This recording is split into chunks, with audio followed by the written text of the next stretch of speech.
Thanks for coming back. Very, very cool. I want to talk about how we got in the mess we're in and how we fix it. It's my contention that world peace is a pipe dream because of who we are as a species. But world hate can still be seriously dented, and I have a way how. World peace is most likely no-go because of three reasons: the competition over resources, all the differing beliefs, and unfortunately, racism. Now, the competition for resources has been around as long as we have. It's part of our survival for us and every other living thing on Earth. So it seems it always will be. As for the dozens of differing beliefs in our world, they spawn endless and insolvable arguments. And those arguments lead to distrust, fear, and hate between the factions, and far too often conflict where people get hurt. As for racism, some of us still fear and hate because we trust our erroneous senses, judge some type of superiority, and then usually act horribly. Now, some of us have gotten much better about that, but still many have not. And if you put those three together, competition, differing beliefs, and racism, you pretty much have human history. So I built the Agreement for Humanity as a new system of thinking that takes two out of the three trouble causers, beliefs and racism, and removes them from the discourse completely with a logic that seems airtight, impenetrable, and undeniable. Look, I've been trying to punch a hole in this thing for years since I built it, and I've quit. I can't. Maybe you can, but I doubt it. If we can use the agreement to set beliefs and racism on the sidelines, world hate can't help but be dented, with two of its main trouble causers being not in the mix.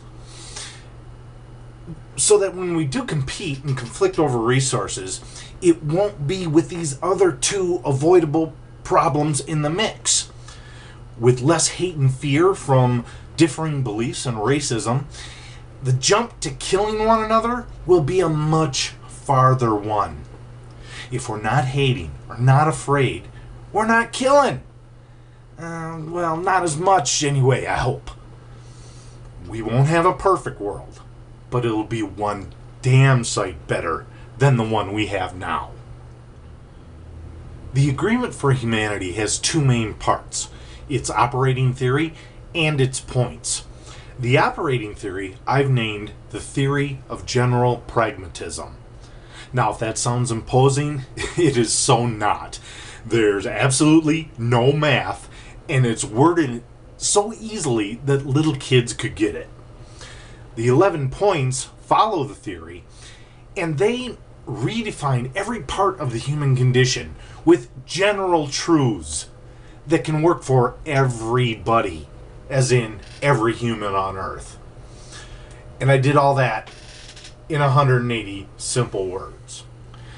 The agreement functions a bit like a philosophical Esperanto for all of humanity. Esperanto is a global language that was invented in the late 1800s with the idea that you could speak your native tongue and then learn Esperanto to be able to chat up anybody else on the planet. Its larger goals were to foster peace and understanding. It's a great idea.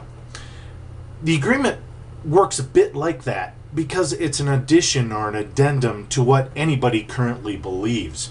Two people could have a conflict and have completely differing sets of beliefs, but being a party to the agreement would help mediate and mitigate the debate or the conflict, and could eliminate that conflict, or at least facilitate a negotiated settlement.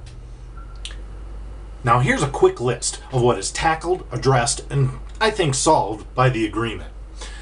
The existential nature of life, planetary space-time filtered down to the individual, the balancing of global and personal karma through a twist on the golden rule, the personal choice of a life path, dealing with beliefs so we don't kill each other over them anymore, the end of racism, yeah, that's right, I said it, the sanctity and preciousness of each human life, individual and societal destiny, personal responsibility, and peaceful conflict resolution. The agreement, and your agreement there too with the theory and the points, leads you to three inescapable and inevitable conclusions, which I give you. These three inescapable and inevitable conclusions take you to and through a new and inarguable redefinition for the meaning of a human life. This meaning of life will fix our world when it's integrated by as many of us as possible. Now, this may take a few generations for the bad thoughts that are messing up our world and the people who hold those bad thoughts to die off.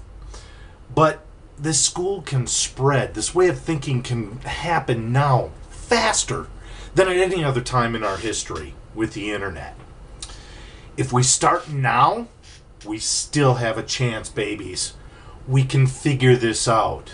We have to.